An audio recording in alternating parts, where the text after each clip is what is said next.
SSLC ಪರೀಕ್ಷೆಗೆ ವಿದ್ಯಾರ್ಥಿಗಳಿಗೆ ಪೂರ್ವಭಾವಿ ಸಿದ್ಧತೆ ಹೇಗೆ ಹಾಗೂ ಪರೀಕ್ಷಾ ಕೇಂದ್ರಗಳಲ್ಲಿ ಬಿಗಿ ಭದ್ರತೆಯ ಬಗ್ಗೆ ಮಾಧ್ಯಮದವರೊಂದಿಗೆ ತಹಶೀಲ್ದಾರ್ ಅವರು ತುರ್ತು ಸಭೆ ನಡೆಸಿದ್ರು. ಖುದ್ದು 11 ಪರೀಕ್ಷಾ ಕೇಂದ್ರಗಳಿಗೆ ನಾನು ಭೇಟಿ ನೀಡಿದ್ದೀನಿ. ಬಿಒರು ಕೂಡ 2 ಸರಿ ಭೇಟಿ ನೀಡಿದ್ದಾರೆ. ನಾನು ಕೂಡ ಮನೆ ಜಿಲ್ಲಾಧಿಕಾರಿಗಳ ಆದೇಶದಂತೆ ನಾನು ಕೂಡ ಭೇಟಿ ನೀಡಿದ್ದೀನಿ. ಎಲ್ಲ ಕೂಡ 11 ಕೇಂದ್ರಗಳಲ್ಲಿ UPS ವ್ಯವಸ್ಥೆ ಇದೆ.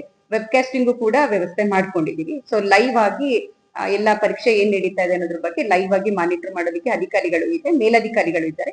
ಇಲ್ಲಿ ಕೂಡ ಮಾನಿಟರ್ ಆಗುತ್ತೆ, ಜೊತೆಗೆ ಜಿಲ್ಲಾ ಮಟ್ಟದಲ್ಲಿ ಕೂಡ ಮಾನಿಟರ್. ನಿಷೇಧಾಜ್ಞೆ ಮತ್ತು ಇದು ಜೆರಾಕ್ಸ್ ಸೆಂಟರ್ಗಳಲ್ಲಿ ಕ್ಲೋಸ್ ಮಾಡೋದಕ್ಕೆ, ಪರೀಕ್ಷಾ ಕೇಂದ್ರಗಳ ಅಕ್ಕಪಕ್ಕ ಇರುವಂತಹ ಜೆರಾಕ್ಸ್ ಸೆಂಟರ್ಗಳನ್ನ ಕ್ಲೋಸ್ ಮಾಡೋದಕ್ಕೆ 2025-26ನೇ ಸಾಲಿನಲ್ಲಿ ಪರೀಕ್ಷೆ ಬರೆಯುವ ವಿದ್ಯಾರ್ಥಿಗಳಿಗೆ ಪೂರ್ವಭಾವಿಯಾಗಿ ವಿದ್ಯಾರ್ಥಿಗಳಲ್ಲಿ ಆತ್ಮಸ್ಥೈರ್ಯ ಮತ್ತು ವಿಶ್ವಾಸ ಮೂಡಿಸುವುದು, ಪೋಷಕರು ಮತ್ತು ಶಿಕ್ಷಕರ ಪಾತ್ರ ಹೆಚ್ಚಿದೆ ಎಂದು ಶಿಕ್ಷಣಾಧಿಕಾರಿ ಕಾಂತರಾಜುರವರು ಮಾಧ್ಯಮದೊಂದಿಗೆ ತಿಳಿಸಿದರು. ಪೊಲೀಸ್ ಅಧಿಕಾರಿಗಳು ಸಹ ಪೂರ್ವಭಾವಿ ಸಭೆಯಲ್ಲಿ ಪರೀಕ್ಷಾ ಕೇಂದ್ರಗಳಲ್ಲಿ ಬಿಗಿ ಬಂದೋಬಸ್ತಿನ ಬಗ್ಗೆ PSI ಹೇಮಂತ್ ಮತ್ತು ದಾಕ್ಷಾಯಿಣಿ ತಿಳಿಸಿದರು. ಮಕ್ಕಳಿಗೂ ಕೂಡ 11 ಸೆಂಟರ್ಗಳಿಗೆ ಭೇಟಿ ಮಾಡಿ ಎಲ್ಲಾ ಮಕ್ಕಳಿಗೂ ಕೂಡ ಧೈರ್ಯ ತುಂಬಿದೀವಿ. ಸೊ ಎಲ್ಲಾ ಮಕ್ಕಳು ಕೂಡ ನನ್ಗೆ ಏನು ಖುಷಿ ನಮ್ಮ ತಾಲೂಕಲ್ಲಿ ಅಂತ ಹೇಳಿದ್ರೆ, ನಾವು ಮಕ್ಕಳನ್ನ ಮಾತಾಡಿಸಿದಾಗ ಗೊತ್ತಾಗುತ್ತೆ, ಸಹಜವಾಗಿ ಗೊತ್ತಾಗ್ಬಿಡುತ್ತೆ. ಯಾವ ಮಕ್ಕಳು ಕೂಡ ಭಯದಲ್ಲಿ ಎಕ್ಸಾಮ್ ಇದೆ ಭಯ ಅನ್ನೋ ವಾತಾವರಣದಲ್ಲಿಲ್ಲ. ಎಲ್ಲಾ ಮಕ್ಕಳು ಕೂಡ ತುಂಬಾ ಖುಷಿಯಿಂದ ಕಾನ್ಫಿಡೆನ್ಸ್ ಆಗಿದ್ದಾರೆ.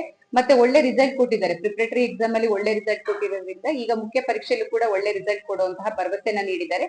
ಸೊ ಎಲ್ಲಾ ಮಕ್ಕಳಿಗೆ ಮತ್ತೆ ಶಿಕ್ಷಕರಿಗೆ ನಿನ್ನೆ ಚೀಫ್ ಮತ್ತೆ ಕಸ್ಟೋಡಿಯನ್ ಗಳು ಬಂದಿದ್ರು, ಅವ್ರಿಗೂ ಸಭೆ ಕರೆದು ಅವ್ರಿಗೂ ಕೂಡ ಹೇಳಿದೀವಿ. ಜೊತೆಗೆ ಮಕ್ಕಳನ್ನ ಕೂಡ ನಾನು ಮತ್ತೆ BO ಪರ್ಸನಲ್ ಆಗಿ ಭೇಟಿ ಮಾಡಿ ಪ್ರತಿಯೊಂದು ಶಾಲೆಗೆ ವಿಸಿಟ್ ಮಾಡಿ ನಾವು ಮಕ್ಕಳನ್ನ ಅಡ್ರೆಸ್ ಮಾಡ್ತಾ ಇದ್ವಿ.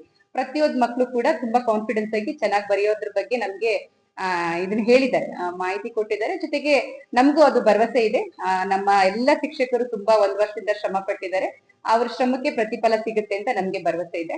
ಮತ್ತು ಪೋಷಕರು ಕೂಡ ಹೆದರಿಕೆ ಬೇಡ ಅನ್ನೋದನ್ನ ನಾನು ಹೇಳ್ತೀನಿ. ಬರೀ ನಾವು ಫಲಿತಾಂಶದ ಬಗ್ಗೆ ಮಾತ್ರ ಯೋಚನೆ ಮಾಡ್ತಾ ಇಲ್ಲ, ಒಳ್ಳೆ ಫಲಿತಾಂಶ ಬರ್ಬೇಕು, ಅದು ನಮ್ದು ಮುಖ್ಯವಾದ ಜವಾಬ್ದಾರಿ. ಹಾಗೆ ಕಡಿಮೆ ಮಾರ್ಕ್ಸ್ ತಗೊಳ್ಳುವಂತಹ ಮಕ್ಕಳು ಅಥವಾ ಯಾರಾದ್ರೂನು ಸ್ವಲ್ಪ ಹಿಂದೆ ಉಳಿದಿರೋ ಮಕ್ಕಳ ಬಗ್ಗೆ ಕೂಡ ನಮ್ಗೆ ಅಷ್ಟೇ ಕಾಳಜಿ ಇದೆ. ಸೊ ಆ ಮಕ್ಕಳಿಗೂ ಕೂಡ ನಾವ್ ಹೇಳೋದು ಇಷ್ಟೇನೆ, ಈ ಪರೀಕ್ಷೆ ಅಲ್ಲಂದ್ರೆ ಮತ್ತೆ ಇನ್ನು 2 ಪರೀಕ್ಷೆಗಳಿದೆ, ಅದರಲ್ಲಿ ಅವರು ಬರೆಯೋದಕ್ಕೆ ಅವಕಾಶ ಇರುತ್ತೆ. ಹಾಗಾಗಿ ಯಾವ ಮಕ್ಕಳು ಕೂಡ ಧೈರ್ಯಗುಂದೋದು ಬೇಡ ಅಂತ ನಾನು ಈ ಮೂಲಕ ಹೇಳ್ತೀನಿ. ಪೋಷಕರು ಅಷ್ಟೇನೆ, ಕಡಿಮೆ ಮಾರ್ಕ್ಸ್ ಬಂತು ಅನ್ನೋ ತಕ್ಷಣ ಮಕ್ಕಳಿಗೆ ಬೈಯೋದು ಅಥವಾ ಆ ಮಕ್ಕಳ ಮನೋಸ್ಥೈರ್ಯ ಕಡಿಮೆ ಆಗೋ ತರ ನಡ್ಕೋಬಾರ್ದು ಅಂತ ಪೋಷಕರಲ್ಲಿ ಕೂಡ ಹೇಳ್ತೀನಿ. ಹೇಗೆ ನಾವು ಗೆಲುವನ್ನ ಅಥವಾ ನಾವು ಸಕ್ಸಸ್ ನ ಹೇಗೆ ರಿಸೀವ್ ಮಾಡ್ತೀವಿ, ಹಾಗೆ ಸೋತಾಗ ಕೂಡ ಮಕ್ಕಳಿಗೆ ಬೆಂಬಲವಾಗಿ ಮನೋಸ್ಥೈರ್ಯ ತುಂಬುವಂತ ಕೆಲಸನ ತಾಲೂಕು ಆಡಳಿತ, ಪೋಷಕರು, ಶಿಕ್ಷಕರು ಮಾಡ್ಬೇಕು ಅಂತ ಈ ಮೂಲಕ ನಾನು